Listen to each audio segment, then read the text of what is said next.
Et cet invité, c'est Bertrand Piccard. Bonjour Bertrand Piccard, merci d'être là en direct avec nous. Bonjour. Alors, Bonjour, je avec rappelle plaisir. que vous êtes aéronaute, vous êtes explorateur et psychiatre, et vous êtes entré dans l'histoire, Bertrand, en réalisant le premier tour du monde en avion solaire, Solar Impulse, c'était en 2016. Et aujourd'hui, vous venez de boucler un nouveau défi, recenser 1000 solutions concrètes permettant de préserver l'environnement tout en étant financièrement rentable. Alors ma première question, elle est simple. Sur ces 1000 solutions, combien sont déjà prêtes à être adoptées? Et donnez-nous quelques exemples que nos téléspectateurs comprennent bien de quoi il s'agit, s'il vous plaît. Oui, tout à fait. Eh bien, écoutez, le critère, c'est effectivement que ça protège l'environnement et que ce soit financièrement rentable, que ça crée des emplois aussi pour des startups qui peuvent se développer. Mais un critère important, c'est qu'elle soit implémentable. Aujourd'hui, ce n'est pas des vagues idées pour le futur, ce sont des technologies, des produits, des systèmes, des appareils qui sont prêts à être sur le marché ou qui le sont déjà. Alors, quelques Alors, exemples. les exemples, Voilà. alors, les exemples, par exemple, un système qui vient d'Air Liquide qui permet de récupérer le méthane des décharges publiques pour le transformer en énergie.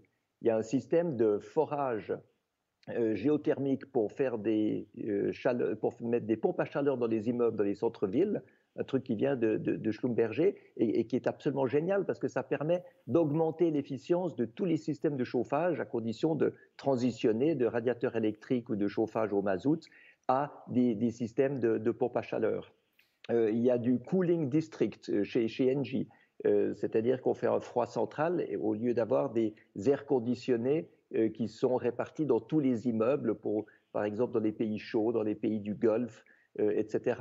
Il y a de la récupération de chaleur, ça c'est une start-up française qui permet d'éviter de perdre de la chaleur dans les usines pour pouvoir la recycler à l'intérieur de l'usine. Des produits pour recycler le plastique, pour rendre le plastique biodégradable, compostable même. Donc en fait, on voit que dans tous les cas, c'est une augmentation de l'efficience de ressources, de l'efficience d'énergie. On lutte contre le gaspillage et c'est comme ça qu'on devient beaucoup plus rentable aussi pour le consommateur. Donc voilà, donc en fait, ces innovations, elles s'adressent à la fois aux entreprises, mais aussi aux particuliers. Absolument. Il faut que l'entreprise ait un avantage à fabriquer ces nouveaux produits, ces nouveaux systèmes pour remplacer ce qui polluait autrefois. Et il faut que ce soit avantageux pour le consommateur. Il faut que le consommateur économise de l'argent grâce à ça. Il y a un système français qui s'appelle Anti-Smog qui permet de baisser de 80% les émissions polluantes sur les voitures, mais aussi de 20% la consommation de carburant. Donc sur un taxi, c'est rentabilisé en 6 mois. Comment il est né ce projet, Bertrand? Parce qu'il vous a pris quand même 4 ans de votre vie. Une prise de conscience?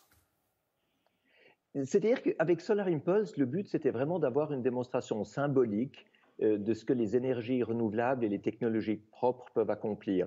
Mais ça restait symbolique. Moi, ce que je voulais ensuite, c'était quelque chose de très, très pratique, très concret, qui puisse donner des outils au gouvernement, des outils aux entreprises pour atteindre leurs buts environnementaux, pour atteindre la neutralité carbone qu'ils s'engagent à atteindre, mais bien souvent sans savoir comment y arriver.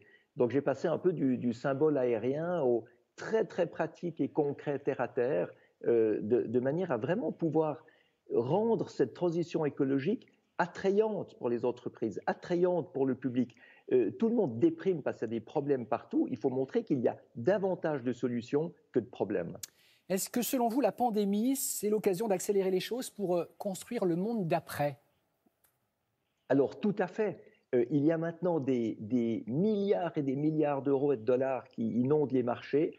Il faut absolument que cet argent soit utilisé non pas pour ressusciter des vieilles entreprises avec des produits polluants, mais au contraire aider les entreprises à se diversifier, à entrer dans une efficience énergétique, une efficience de ressources. Et là, ce qui est formidable, c'est qu'il y a beaucoup de nouveaux marchés, de nouveaux débouchés à créer, comme l'hydrogène, comme la mobilité propre, comme la deuxième vie des déchets, comme des nouveaux matériaux d'isolation pour les bâtiments. C'est là que les investissements doivent aller. C'est de l'argent avec des taux d'intérêt extrêmement bas, si pas même négatifs. Donc c'est une opportunité à ne pas manquer. Il faut absolument moderniser tous les systèmes, toutes les infrastructures et ressortir de la crise beaucoup plus propre, beaucoup plus efficient et beaucoup plus riche qu'avant. Sinon, cette crise du Covid serait une crise pour rien. Vous qui avez inventé l'avion solaire, quel regard vous portez sur la situation du secteur aérien? Est-ce que vous pensez, sans vilain jeu de mots, qu'il va pouvoir redécoller? Alors, il a fallu 66 ans pour passer du premier avion en 1903 à Apollo 11 qui atterrissait sur la Lune. 66 ans. Donc c'est clair que pour moderniser le système aérien et le rendre propre en 15 ans, bien sûr qu'on y arrivera. Bien sûr. Mais c'est vrai qu'il faut des incitations. Il faut par exemple que la charge carbone soit facturée à chaque passager. Parce que ça va stimuler les compagnies aériennes à avoir des routes plus directes, à avoir des descentes en approche, des approches en descente constante, etc. On travaille avec Air France là-dessus pour leur ramener des solutions qu'on trouve un peu partout dans le monde. Et Airbus travaille sur des avions avec hydrogène, avec des carburants synthétiques, des biocarburants de troisième génération, plus d'efficience sur les moteurs. Et puis, sur des avions d'aéroclub, il y a une grande polémique en France sur le rêve des enfants qui ne doit plus être de voler dans un aéroclub. La bonne nouvelle, c'est que maintenant, il y a des avions d'aéroclub qui arrivent avec des moteurs électriques et des batteries qui ne font pas de bruit, qui ne polluent pas. Donc, on va recommencer à rêver, mais on va rêver propre au lieu de rêver avec des émissions de carbone. Voilà, ce sera la conclusion qu'on va retenir, Bertrand Piccard. Et on voit qu'on est chez un passionné d'avion quand on voit derrière vous toutes les maquettes et toutes les sculptures. Merci beaucoup, Mais merci oui, d'avoir été notre invité. Il faut rester des pionniers, c'est pour ça. Ah ben vous en êtes. Merci beaucoup, Bertrand. Passez une très belle journée.